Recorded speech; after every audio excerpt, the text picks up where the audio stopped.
ভাই কালকে আমি আর কোনো কাজ করবো নি, ঠিক আছে? কেন কি হয়েছে? বড় লোক হয়ে গেছি আমি আর কাজ করবো নি কালকে। কেন বলো?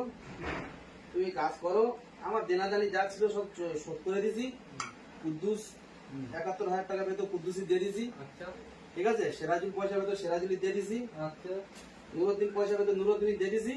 আচ্ছা আমার কোনো দেনাদানি শোধ, আমি আর কাজ করবো নি কালকে থেকে। কেন বলো নি? কেন কাজ করবে না? আমি যখন প্রেম করে বিয়ে করেছিলাম, আমার বাপ তো আমার ঘর থেকে লেগে দিয়েছিল, কিচ্ছু দেয়নি। আচ্ছা আমার বাবা আমার ঘর থেকে লেগে দিয়েছিল, কিচ্ছু দেয়নি।